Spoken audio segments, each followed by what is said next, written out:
Welcome to Peter and Ruffy's STV Edinburgh and STV Glasgow. The main talking points tonight, well, it's manager. The Premiership Player of the Month. Down in the Championship, it's a double for Rangers. Mark Warburton, Manager of the Month, and James Tavernier picks up the Player of the Month. Also tonight, Aberdeen can go 5 points clear at the top of the Premiership if they can defeat Hamilton at Pittodrie. And we're back on Champions League duty with United and City. Alan Ruff is alongside me, Peter Martin, our Bootroom guest. I'm delighted to say fully 100% fit and back in the chair, Hugh Macdonald. Some things are worth waiting for, Ruffy. That's all I'm saying to you with the legend back alongside us. Yeah, well, obviously we had to negotiate a proper fee before he came back. I thought his fees last year were extortionate. Oh, absolutely. He's here, so we'll just have to... I've got to, the carer gets part of the fee as well, though. I mean, it's not just me, you know, it's the person that brings me. And I'm delighted that you're here with us, Hugh, because there's so much to talk about. I mean, since you've been away, you know, lots of things kicking off in the game. Awards. Always nice when the manager or the player say it's down to the team as well. But today, Lee Griffiths, he picks up Player of the Month. 9 goals to his credit. Jury's still out on whether he gets a starting berth next month in the Scotland games. Jury's still out is not a great phrase to use with Lee Griffiths anyway, for a variety of reasons. But I don't think... He's one of these guys who's always underplayed by people. When he came to Celtic, people always said, oh, he'll not get a game, and he's found it very difficult to get into the Celtic first 11. He's had to get rid of Shifty. Gordon Strachan seems to regard him as a backup player, you know, in the Scotland team. But you can only answer it with the goals. Yes, he's got his limitations, but having said that, anybody that's playing in Scotland at the moment's got their limitations, you know. I still think he's an outsider to start. I don't think he'll start against Poland. Ruffy? Yeah, I agree. I think you can't take away the goals that he scored. There's no doubt about it. But you're getting up another level, international level. And as Hugh said, I think Gordon's already, with the boy Rhodes, he's already said, look, you can't play the position I want you to play.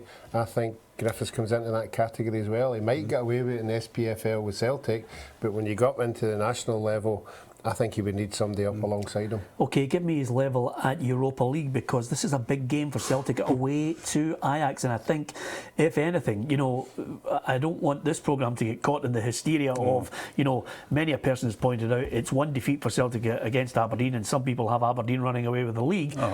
But I think the manager's going to come under close scrutiny for the Europa League now. Yeah, I mean, every game's about context, and the context of this game is that the 2 biggest games of the year, Celtic have really performed poorly.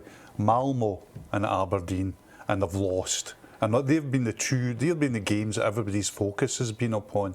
So there's no doubt about it. There's pressure on Ronnie Deila. There's no doubt about that. I mean, people say, "Oh, you're going over," you know.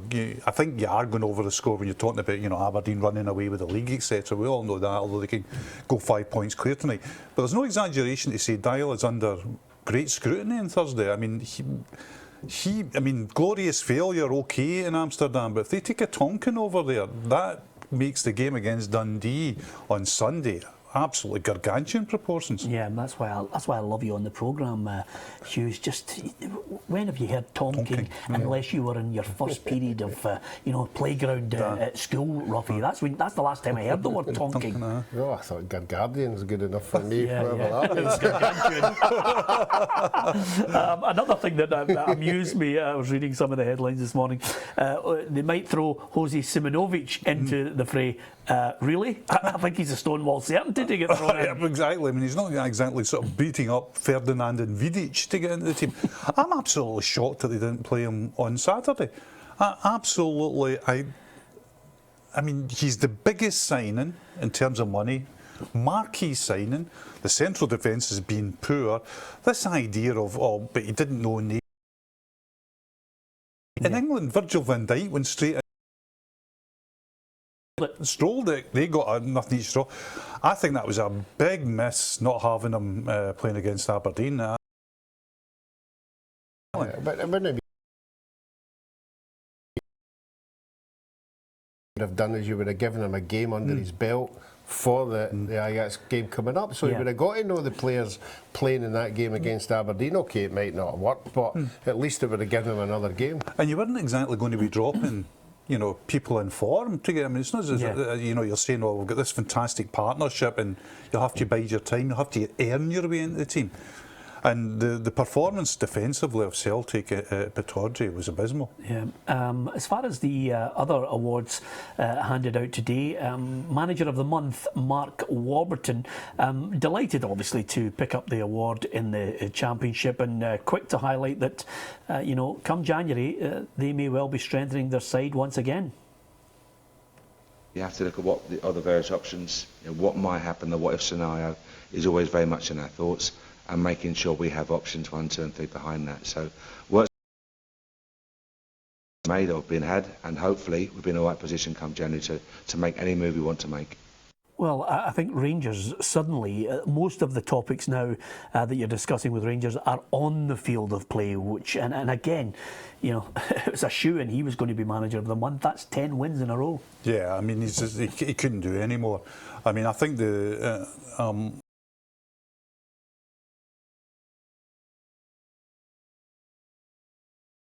grounded about what's going on there.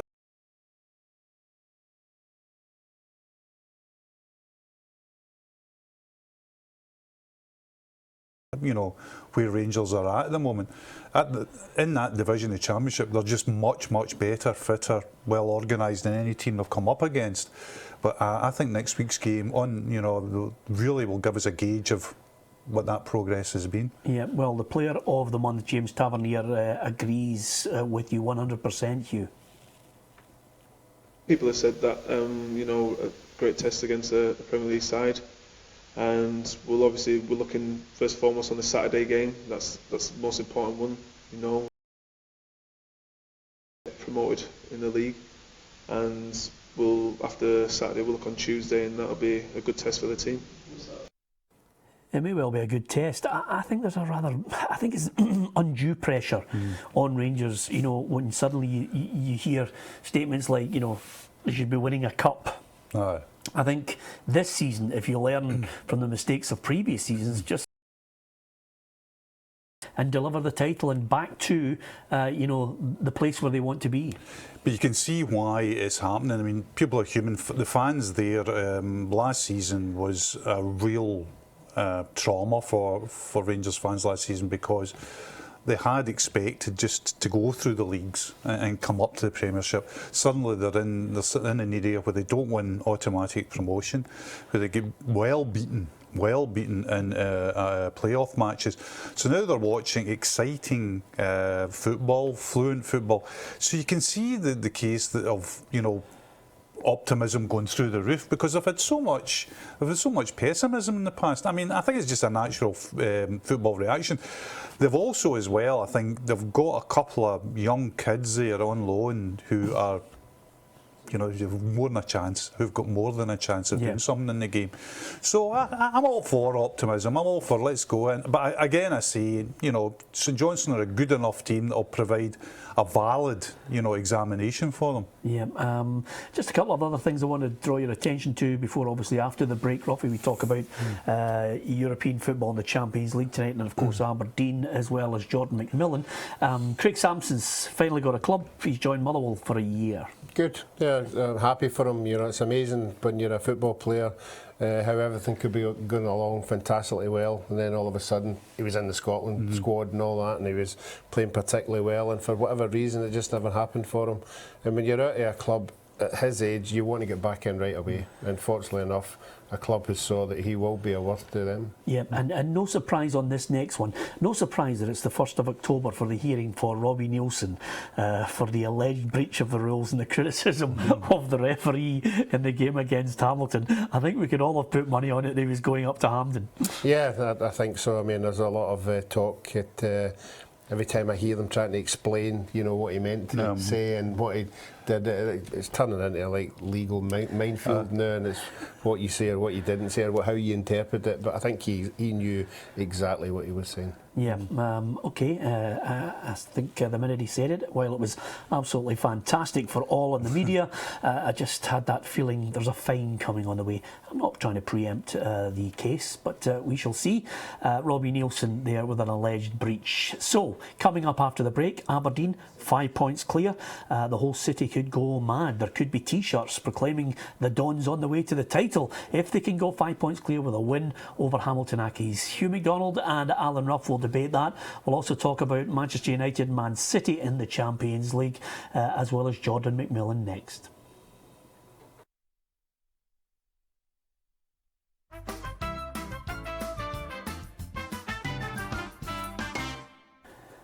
Welcome back to Peter and Ruffy's Football Show. We're on STV Edinburgh and STV Glasgow 6:30, and if you miss it, you can get the repeat at 10:30. Hugh Macdonald of the Herald joins us as our Bootroom guest tonight, and after the win against Celtic at the weekend, it's Pittodrie once again. I imagine the Aberdeen fans will be out there in great numbers thinking, this looks like a banker for 3 points. Am I being unkind to Hamilton? No, I think, all forms suggest that this is a banker 3 points. If they've got any pretensions, not even of winning the title, but of continuing the chase, shall we say, this has got to be 3 points. It's as simple as that. You get Hamilton at home. If you're a title challenger, you beat them. Yeah. That is the minimum requirement. And I think they'll win tonight. I think they're a better team than they were last year. Particularly because of Graham Shinney, who I think is a smashing left full-back and can play wide left further on. So I think they're a better team, and I expect them to win tonight. Are they a title-winning team? I don't think so, because I think what happens at one point in the season is how far you back down the order, and it becomes suspensions and injuries. It's the old thing, the depth of the squad. I think Celtic have got a stronger squad, and I think Celtic also have the ability in January, if they're in some kind of real stook, to go in and certainly buy another striker, for example, or a creative midfielder or whatever. But if you look at the Celtic setup, there's guys who don't get a game for Celtic in a putative first team that you would say would play for Aberdeen. Would Scott Allen play for Aberdeen? I think very probably. Yeah. Chris Commons, almost certainly. There's players that are not playing regularly for Celtic that you would say, well, they would play regularly for Aberdeen. Yeah, the one thing I do like about Derek McInnes, not only is he a good manager, Ruffy, but he's got a sound outlook to this. He's trying to keep a lid on the excitement. He's not overawed by one victory. Yeah, and I had to congratulate him at the weekend there. I thought he handled it very well. I think we all cast our mind back to the win when Celtic got a late goal. Ronnie Delia was out throwing his fist up and all that, and there was a hysteria of everything that was going on. It was good they kept it low key. It was good they never over celebrated. He just took the win because he knows what Celtic, as you said, what Celtic have got in strength and depth. It'd be interesting if they could hold on to Celtic till January, if they would open the purse strings. That would be an interesting one. They never did it last January, but if he really thought that they had a chance, I think it all depends on Celtic. The commitment in Europa Cup and everything, and the league games coming fast and furious. I think they would have to amass a few points more than of a lead than what they had last year. Yeah, and as far as some other news, the Jordan McMillan story continues. It's a sad tale, Hugh Macdonald. Now Partick Thistle have responded and said, they acted fully above board on this when, they couldn't say anything until the drugs case came out. They had offered him a contract. The player rejected it. Obviously, the contract was based on, whether there would be a reduction in the term of the ban for Jordan McMillan. Well, I think that's a fair thing to come out because there was confusion about Partick Thistle's stance, and I think they've had to come out and clear things and say this is what we did, this is how we viewed it, and this is how we would have gone forward with this case. It's a sad case. It's a sad case, but I think as well.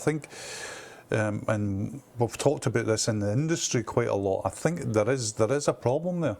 There is a problem there. It goes far deeper than Oh, Jordan it goes beyond Jordan McMillan. Yeah, I share your view on that, and again, they're doing everything they can to. I think the PFA do a wonderful job, Rocky, just trying to highlight to players the pitfalls if you are caught dabbling. Yeah, I think the Players' Union are now being more and more active. We saw it with the telephone stuff, the tweeting and all that, telling the players to be more aware in what they're doing, the gambling, be more aware in what you're doing, and this comes into that category, probably. More than the other two, because as we say, young people are actively out there taking it, and it's something that you want to have zero tolerance in right from the start. Yeah.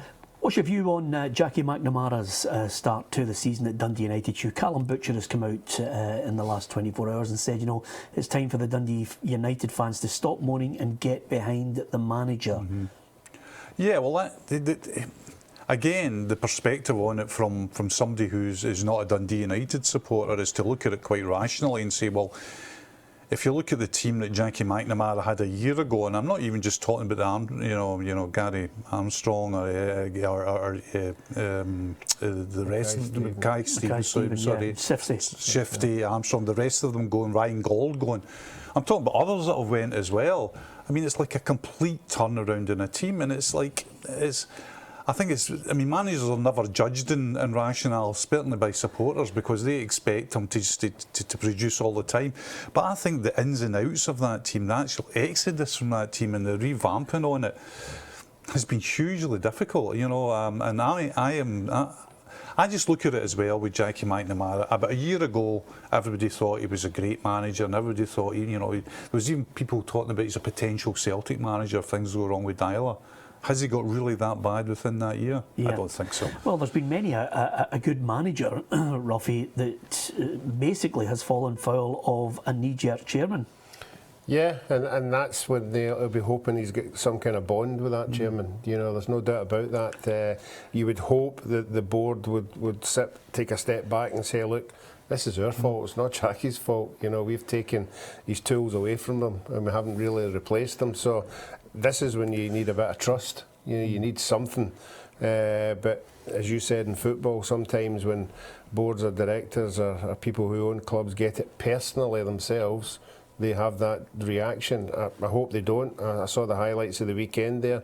Dundee United created enough chances to win 2 games. It wasn't as if they were totally run over the top or get hit with a sucker punch at the end. But the bottom line is they need to start winning games. Absolutely. The other thing is as well is that there can be no real criticism from people outside of what Dundee United have done in terms of transfer. They have stuck to their plan where they say we want to be an economically viable club. Now that's great as a statement. It causes problems when you start moving players on. People start saying, we agreed with the principle of this, but we didn't agree with the practice of it. So I think Dundee United have been responsibly fiscally, but there's always a downside of that, and the downside is your team is weaker. And the downside of Tuesday and Wednesday nights, if you're in Scotland, is if you don't have any teams in the Champions League. That's when it really kind of gets painful. And especially when you see the riches that are on offer for the English clubs. Now, a lot of managers would say, I'd love the money to spend on big name players, but eventually there comes a bit of pressure. And I think United and City are under that particular pressure with their games in the Champions League tonight. Van Gaal, I think his record is on a par with David Moyes, and suddenly he spent considerably more than David Moyes got. And I also think Pellegrini will come under pressure, because when are City going to get it right in European football? And they've got a tricky group as well. They've got a group that goes right down to number 4. I actually think Man City will do okay. I think they've got a couple of years of bloody noses in the Champions League. Okay to beat Juventus tonight?